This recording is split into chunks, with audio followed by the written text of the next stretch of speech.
বর্তমান পরিবেশে আপনি কি মনে করেন সুষ্ঠু নির্বাচন সম্ভব? আমি বললাম, আমি কি বলবো, পাটগ্রাম তো আপনাদের একেবারে কাছে।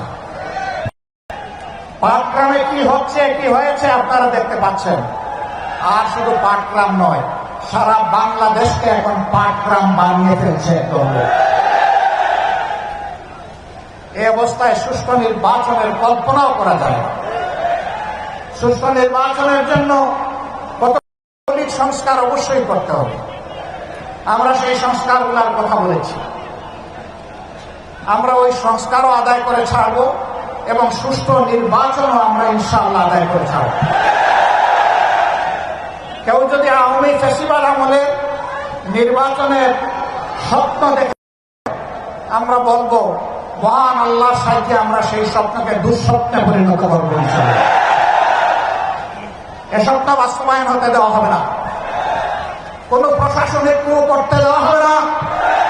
ভোট কেন্দ্রে কোন হস্তান্তর চলবে না। কালো টাকার কোন খেলা চলবে না। এটা মনে রাখতে হবে। আবু সাইদের সঙ্গীরা তারা কয়েকশো জন দুনিয়া থেকে বিদায় নিয়েছে, শিক্ষা রেখে দিয়েছে, আওয়াজ তুলে দিয়েছে যে আমাদের এই লড়াই অব্যাহত থাকবে।